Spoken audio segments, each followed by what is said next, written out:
everyone. I'm Deirdre Breakenridge, CEO of Pure Performance Communications. Welcome to the Nasdaq PR Influencer Series. We're live at MarketSite in Times Square, and joining me in the studio is Brian Bell. He's the Director of Public Relations and Corporate Affairs at Wingstop Restaurants. Hey, Brian. Hey, how are you? See you? I'm fine. How are you? I'm doing great. Thank you so much for having me. Oh, it's such a pleasure. So we're going to dive into best practices for Yes. in-house communications. I'm excited. Right, and that's your experience. So let's start there. In your experience, what have you seen, let's say over the past 5 years, as far as the growth of PR and communications? What's changed? I think social media, digital has changed the game. Thing. That small little thing has changed the game forever. I think when we think about it, traditional communications was kind of the bread and butter back in the day, but if we look to this new age, this new ecosystem, it's really important that we really understand the value that digital social plays as part of being, as part of the larger ecosystem. So I think it's important that we have a strong grasp of that and really understand exactly how we can use that to our benefit, essentially. So getting that stronger grasp, it just seems like there is a lot of convergence. I mean, we talk about it all the time, the blurring of the lines, and you especially see it with the responsibilities. So for example, Nasdaq conducted a CCO measurement study, and a lot of the chief communications officers, they talked about benchmarking KPIs such as search. They talked about sales and conversions, and also website traffic. And that's all responsibilities that we weren't thinking about, Right. what, 10 years ago, maybe some 5 years ago? Right. So when it comes to responsibilities and roles, what do you see on the inside, you and your team? What has changed as far as your roles and what you're doing? I think for us, it's really a group effort, right? There are so many people that kind of own social media, they own the analytics piece of it, but depending on exactly what the program is, we have to think about what makes the most sense from a dashboard perspective, right? So when we talk about KPIs and measurement, impressions are no longer the only thing that we need to live by because those are so widespread. You send out a press release, you get 1 billion impressions. Well, what does that mean? Right. Who engaged with that article? Who wrote their own story based on that? And I think for us, we really have to have a better understanding of exactly what we are seeking to gain from kind of that KPI piece. So we talk about what's the engagement, who's sharing the story. Impressions kind of play a role in that. Ad equivalency, no. Like that doesn't fly with me at least. I know some people still use that, no offense, but I think for us, we really have to think beyond that, right? Because there's so many different tools that are available to us to track and measure when we talk about sales and dashboards and things like that. So it's important that we use those things to our betterment to create that dashboard and customize it for every single program. Some programs year over year will have the same kind of dashboard, but from a KPI perspective, my team kind of also helps with experiential pieces. So there's a different metric that we look at for that versus what we look at for whether it's internal comm, investor relations, or external communications. So I want to touch on the KPIs a little bit more and that dashboard. The study that I mentioned also talked about a set number of KPIs. So a lot of chief communications officers, I think it was about 40% of them, and that was the largest group of respondents, they said they were looking at 4 KPIs, 3 or 4 KPIs. So do you have a set number? Do you go broader? And maybe just talk a little bit more about your dashboard, how you're reporting. So from a consistency perspective, there is somewhat of a set number because you want to see those no matter what campaign you're doing. And then based upon that campaign, I think you have to look beyond, okay, what else are we possibly missing here, right? So from a campaign perspective, for example, if we're talking dashboard and measurement and KPIs, we can say engagement is definitely on there. We can say true unique impressions are a part of that. We can talk about time spent on site if it is something that we're driving people to. So I think depending on the program and what you're trying to accomplish, you really have to decide what's right for you. And be lofty. It's okay to have a stretch goal out there because as part of that KPI conversation, you have to set benchmarks. That way you're looking at that year over year. So it's really important to us that we make sure that we have a strong grasp of exactly what that means and what we're looking for. At the end of the day, we're all about sales. If it's not driving back to that bottom line, then is it worth even kind of pursuing? Right. Oh, you're speaking to accountability. It's music Yeah. to my ears, and I'm sure to your company's ears. because the accountability is so important. But with everything that you've said, it does also beg a question around skills. Yeah. So what are those super important skills that PR professionals have to have today? Okay, I'm gonna tell myself a little bit here. When I first started, I was like, I'm not a numbers guy. Like, I'm good with words, I'll write, it'll be wonderful. That has changed drastically, right? So when we talk analytics and dashboards now, you have to know numbers, you have to dig deeper, because analytics inform the conversation and how you go about doing your job. So for us, it's really important from a skill set perspective that you have that understanding, that fundamental knowledge of just numbers, right? I'm not saying you have to do complicated algebra, but you do need to have an understanding of exactly what numbers mean and how you can optimize a plan from a communications perspective to help drive that bottom line, which is sales, essentially, right? So for us, it is important that you do have kind of a broad understanding of exactly how that plays into the larger picture. So do people have to walk in the door knowing the numbers and have an understanding of data and analytics, or can you teach them? That's something that's definitely teachable. When I came into it, I didn't really have to worry about numbers, but it's something that I had to say, okay, I see kind of how this thing is kind of veering, so I need to get better equipped with numbers. So I say it's something that you can definitely learn, and we as an organization are a very teaching organization. We're also students, right? We're constantly learning. I think this day and age, you have to be willing to understand and learn and not be stuck in your ways, because when you learn, you help better the overall organization. So for us, if you come in the door and you're like, hey, Brian, I don't know a lot about numbers, I get the fundamental pieces of it, that is okay, right? But I think it is something that going forward, it's gonna be critical that you have a better and deeper knowledge of what that means. Well, I think it's great that if people can come in and say, I don't know this, but I really want to learn, and you can empower them. Absolutely. I mean, that's a great place to work, to know that you can carve a path or to do something different. Yes. And I think that has to be a part of your culture. I would think you'd almost look for people who kind of want to learn and be curious. You want people that are students. No matter the age, no matter any of those things, right? You want people who are excited to be where they are. You want people who bring fresh, innovative ideas. And I'm a sucker for people who don't have a traditional path in communications. I like that broad range. If you're a computer scientist and you have an interest, come on, like, we are willing to have you part of the team, because with that background, you bring a unique perspective that we might not have thought about. So I think it's definitely a blessing to be part of an organization that is so willing to cross-train and get people in who don't necessarily have a traditional background or a way in to that necessary skill set.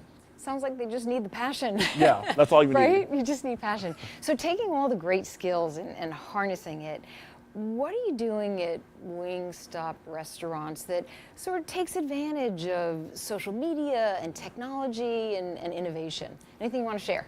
Oh, I could talk about this all day. This is a series by itself. At Wingstop, we are a very digital, social-friendly brand. We dive deep into things that other brands can't go into because we have the ability, based on our fan base, essentially, to kind of play in spaces that most brands can't. So from a social perspective, we love it. We are always engaging. We're having great conversations. We take cultural moments that happen and we see how we can adapt that into the real-time conversation with our fans and engage them. We're huge into music. Our fans love us. They love the nods that we get to Lil Yachty. They love the nods and the fact that we have Rick Ross as a franchisee. I mean, who can shout that from the rooftops? And he is super engaged with the brand that it's kind of interesting because a lot of brands don't have that love from their franchisees and things like that. But with us, we absolutely embrace it 110%. The campaigns that we build are always digital, social first, and then we worry about the rest later. Simply because we know those fans are super engaged. They talk to us. They're not afraid to speak their voice, and we're not afraid to speak back. But I think that's the beauty of having an irreverent brand like Wingstop as part of that social community. I love those cultural moments. That's amazing. That is amazing. So when you're out there, you know, I'm sure you're monitoring and listening. What are you specifically listening for so that you can engage and have better conversations or build trust and loyalty? And we're going to talk about that. Yes. We talk about that thing that you alluded to earlier, that hunger, love pop culture. Pop culture is such a huge key for us that when you have a better knowledge of that pop culture and how we can adapt that from a communications perspective, we win. We are a brand that embraces 420 and we have fun with it.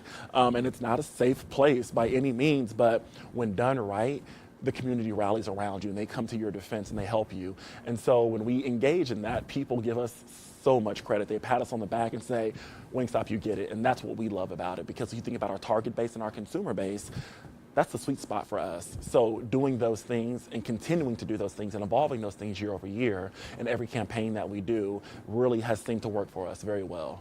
You get it, and you're having fun. Oh, I love it. I love it.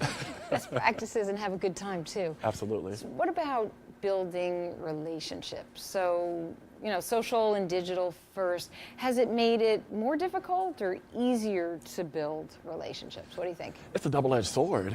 Sure is. Sometimes being too accessible can hurt you, right? Because people expect that immediacy, right? Oh, I saw you on Instagram, or I saw you on LinkedIn, or I saw you on Twitter, and they expect that quick response. And sometimes you're not always available, and sometimes reporters are working on deadlines and things like that, and you do your best to get back with all of them, but sometimes it can be a little difficult. But it's also a blessing because that immediacy sometimes plays in your favor, right? So when you're looking to develop a story very quickly, you have that ability to reach out to a contact and to get that quick response. But relationship building is it's a key for any part of business that you're in, especially as communication practitioners. I think for us, we have to take the good with the bad. You can't call on somebody when you only have good things to say. If you are in a slump or things aren't going kind of the way you want them to go, you still have to be willing to have those tough conversations and know that it's okay. You will turn it around and you can go back to them with a positive story. But I think sometimes, and I've seen it, that people kind of do the strategic avoidance of like, oh, I don't want to talk right now, we're not ready. But sometimes that can do more detriment to your brand than help it. So I think you have to look at that and make sure that you have a clear understanding of what you want to accomplish when reaching out, or vice versa. Yeah, I mean, you work so hard to build relationships so that when you have to have tough conversations, you have friends on your side in so many different ways. What about trust? Do you feel in this very noisy landscape sometimes, are you getting through, and are you building the loyalty and the advocacy that you need to have? And it starts with trust. Yeah. Trust is a huge thing, and sometimes it's hard to gauge it, because sometimes, and quite honestly, you don't know the spin a story can take, because when they approach you, sometimes it's framed in this positivity, and it's like, oh yes, absolutely. But then when the piece comes out, it has that negative slant towards it, and that's what I mean by you have to take the good with the bad. You can't always second guess your efforts. You can't always have that crystal ball and say, this story is going to be positive. You never know, but you do your best to frame the story in a way that's beneficial to the brand. So going back to what you said about that trust piece, I think it goes both ways. An editor, an Instagram, a blogger, anything like that, they need to have trust with you in order to know they can come to you and say, hey, we're writing this piece. We want to get your perspective before we release it. We're going to do it anyway. So this is your chance. And so you have to make the determination if this is something you want to be a part of. But for me, I want to be able to trust that individual or that outlet that they're going to frame it in the right light, whether it's good or bad. Right, and you're dealing with so many different types of media and influencers. And just on the note of the relationship building, it's all still people. Yeah. So you have to understand how people operate and get to know them, and all those great practices from 5 and 10 years ago, still best practices today. Absolutely. So how do you as a group, kind of going back to all the things that you're doing and experiencing, internally, how are you learning and growing together? For us, we have phenomenal agency support that continually send us articles, send us information, and say, hey, did you hear about this? Did you see about this? And I think for us in our hustle and bustle, we don't always get a chance to catch up on everything, but having agency support where they know that that means a lot to you is really important. So that goes a long way with us. And so when they send those things through, sometimes we sit down as a group and talk about those issues and say, hey, did you see competitor news, or did you see how we were kind of written about in this particular article? What can we do going forward to, kind of help spur that in a different area? So I think for us, we talk about internal growth, we talk about KPIs, we talk about objectives, and that's for the individual, right? Oh, so nice. You have that overarching at the end of the day, we're trying to drive sales. But I think for me, it's critical that from a team perspective, that you're setting benchmarks and KPIs for the individuals, because they need to feel like they're relevant. They need to feel like they're included. They need to feel like they have somewhere to grow to. And for me, as kind of the leader of that, I need to knock down those barriers to ensure that I'm providing accurate information, and I'm also meeting the sweet spot for them. So if they come in and say, hey, Brian, I really like external communications, or I really like internal, I want to focus more on that area. It's up to me as kind of the leader of the group to kind of map out what that looks like and sit down and have a real conversation with them to say, here's what I'm thinking about. Give me your thoughts. Help me understand where you want to go, what you're trying to do.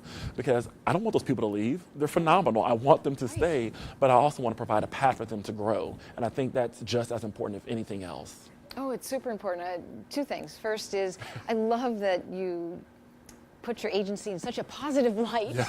Coming out of the agency world at one time, that's not always the case. Right. And the agency is an extension of your marketing organization, so that's awesome. And the whole path to growth, what you're doing is critical, because there is so much going on, and sometimes it is difficult to find your way. So having an organization that supports you that way and individually maps out how you're going to learn and grow, that's amazing. It's huge. It is huge, and I'm sure it's appreciated. You must get positive feedback from folks. Well, I hope so. I hope so. No, and I have gotten feedback that, some of them come from organizations where they might not have felt as valued. And so to hear kind of just that one thing that just made them feel so appreciated, for me, goes a long way. I keep a journal of things that I need to improve upon for myself, right? Best practices, things I should implement down the line, just things that I'm thinking about, because I don't ever want to lose sight of that. And it's important to me to be a good leader, because for me, I'm still learning. They teach me things all the time. And I'm like, oh, okay, I didn't know that. Thank you.